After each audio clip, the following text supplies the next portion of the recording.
Queridos hermanos y hermanas, Pentecostés, efusión del Espíritu Santo.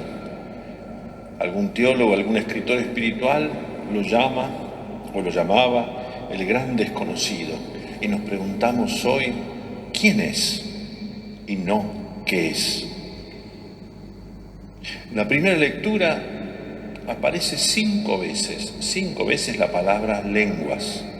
Una para referirse a las lenguas como de fuego, y luego en 2 oportunidades hablaban y se hacían entender en todas las lenguas. Hablaban todas las lenguas y los que los escuchaban, venidos de todos lados del mundo conocido para el pueblo judío, entonces también los escuchaban en sus propias lenguas. Si uno recorriera el Evangelio de Juan, sobre todo en el Testamento de Jesús, capítulo 14 y el 16, donde Él promete el Espíritu Santo sin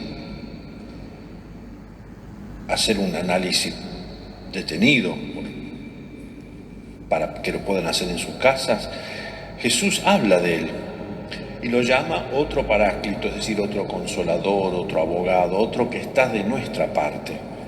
Espíritu de verdad o de la verdad que estará con y en ustedes, Espíritu que el mundo no lo conoce, el que el Padre enviará en mi nombre, el que les enseñará todo, el que les recordará todo lo que yo les he dicho, aquel que si yo no me voy, dice Jesús, no vendrá a ustedes el Espíritu, aquel que probará al mundo dónde está el pecado, dónde la justicia, cuál es el juicio. En fin, aquel que los introducirá en toda la verdad, aquel que dirá todo lo que han escuchado, dirá lo que él ha oído, les anunciará lo que irá sucediendo y en definitiva me glorificará, porque recibirá de lo mío, dice Jesús, y se lo anunciará a ustedes. El Concilio Vaticano II, cuando habla de la Iglesia, dice una frase tomada de San Agustín que es muy bella para comprender quién eres, Espíritu Divino. Así como el alma da vida al cuerpo, el Espíritu Santo es como el alma de la Iglesia, principio de vida. En la segunda lectura, Pablo dice una frase que es muy bella y consoladora. Nadie puede decir Jesús es el Señor si el Espíritu Santo no se lo inspira.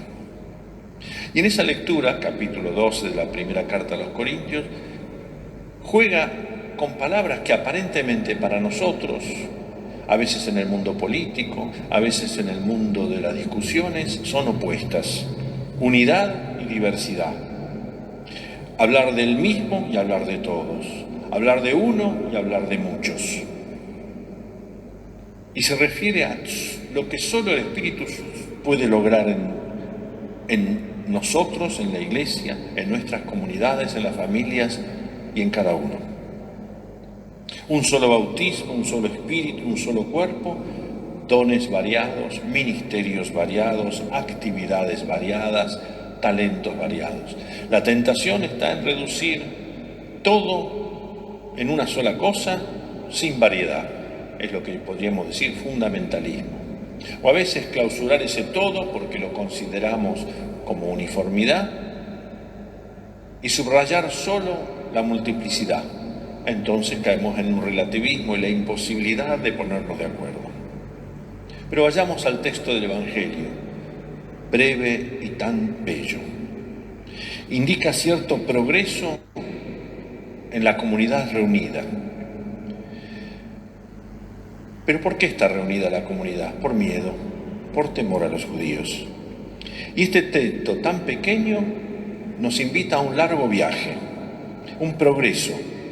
Vemos a Jesús, él mismo, mostrando sus heridas, hace ver a los apóstoles que es el mismo que estaba en la cruz.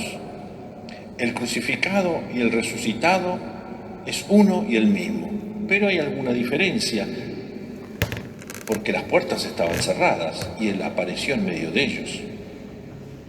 Es decir, aquí hay un viaje del temor a la alegría, porque los discípulos se llenaron de alegría al ver al Señor. Temor a la alegría. Ahora comprenderán aquella alegría que Jesús les prometió en la última cena. Es necesario que me vaya, se pondrán tristes. Sucederá como la mujer cuando está por dar a luz, ansiosa, angustiada, pero después se olvida de todo lo que pasó porque una nueva vida ha llegado al mundo. La alegría de un parto, la alegría de la vida nueva. Lo mismo aquí, ellos se alegran. El miedo está presente a lo largo del Evangelio de Juan en varias oportunidades.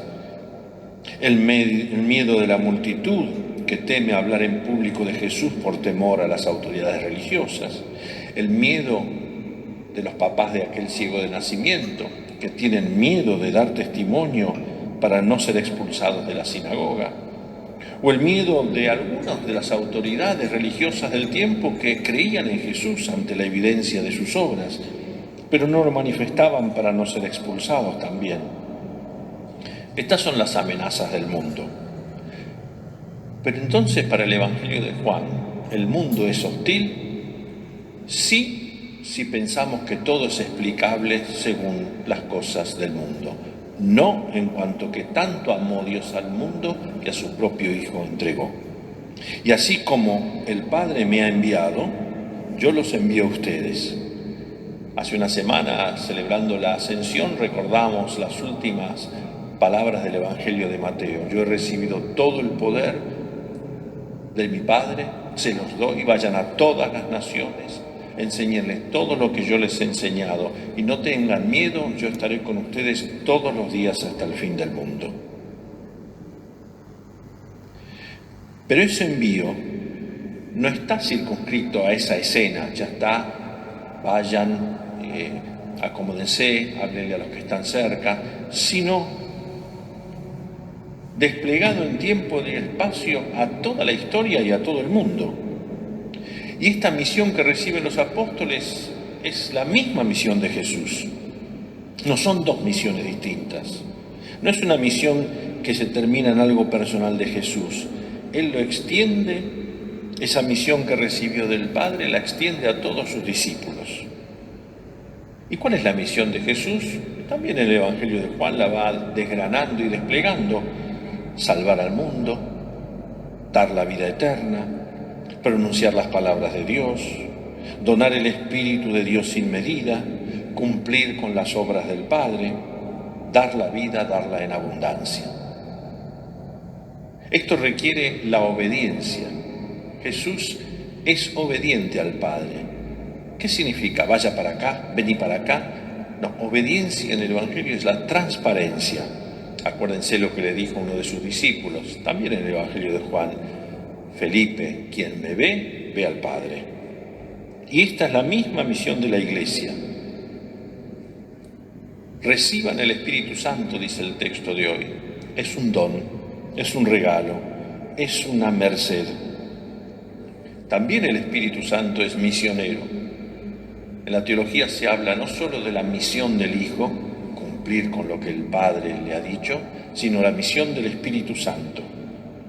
Él les dirá todo lo que ha oído de mi Padre.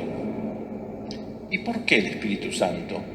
Para hacer comprensible el mensaje de Jesús, no solo para ese grupo encerrado hasta ese momento por temor, sino para llevarlo a todo lugar y a todo tiempo. ¿Llevar qué? La palabra de Jesús.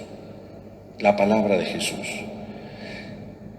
Si no fuera así, contar el Evangelio, leerlo, sería como leer una crónica, un libro de historia. En cambio es una palabra viva. Y ahí entendemos esto que dice el Evangelio de Juan: Él sopló sobre ellos, reciban el Espíritu Santo. Nos retrotrae al inicio del libro del Génesis, cuando Dios sopló el hálito de vida en este hombre formado de la tierra, le dio la vida, el hálito de vida.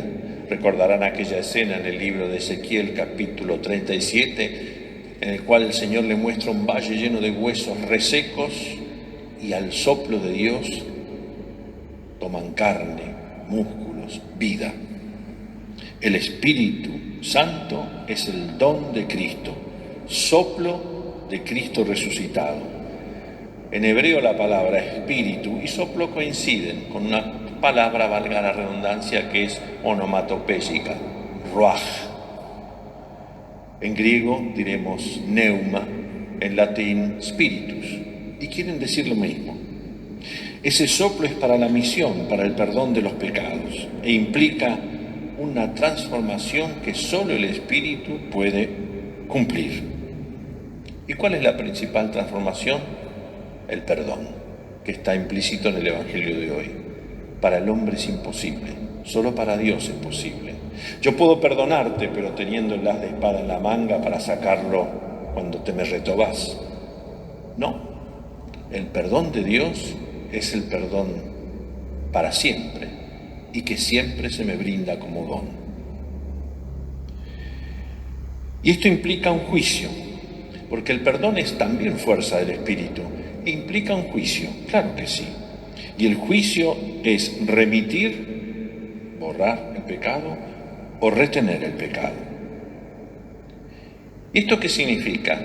Que vamos a juzgar qué tal es la comunidad como jueza para decir retengo o te perdono. No.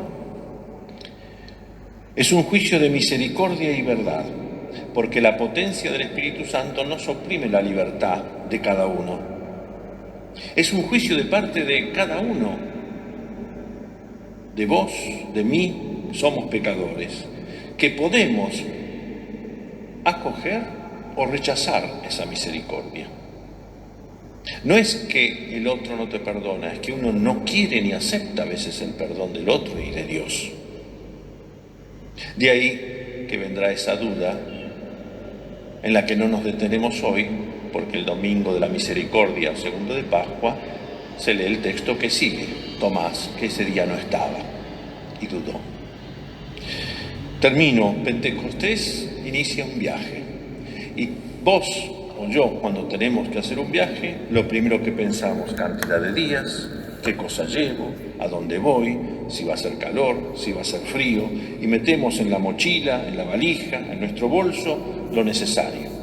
Y aquí, en este texto tan breve, Jesús llena esa valija espiritual que es el alma, con todos los elementos que vamos a necesitar durante toda la historia, porque yo estaré con ustedes hasta el fin del mundo. Y solamente lo tildeo repasando el texto que acabamos de proclamar y que los invito a volver a leer en casa. La paz, que es Cristo, es Él mismo, el muerto y el resucitado. La alegría, misericordia de Dios y miseria nuestra, provoca en nuestros corazones una serena y permanente alegría.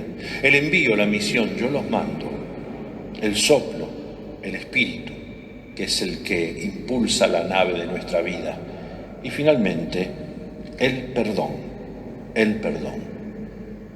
Hoy el Papa en su misa de Pentecostés, ya hace un rato, más de 5 horas atrás, nos advertía de 3 peligros que bloquean la acción del Espíritu Santo. El narcisismo, no tener en cuenta a nadie más que a uno mismo. El victimismo o hacernos la víctima. Y el pesimismo, porque significaría no reconocer la obra de Dios en nosotros. Feliz día de la efusión del Espíritu y, ¿por qué no decirlo? Porque este mismo Espíritu ha impulsado a María a ir al encuentro de la que necesitaba su ayuda. Ella, llena del Espíritu Santo, fue a comunicarlo, consolando a su prima. Que Dios los bendiga.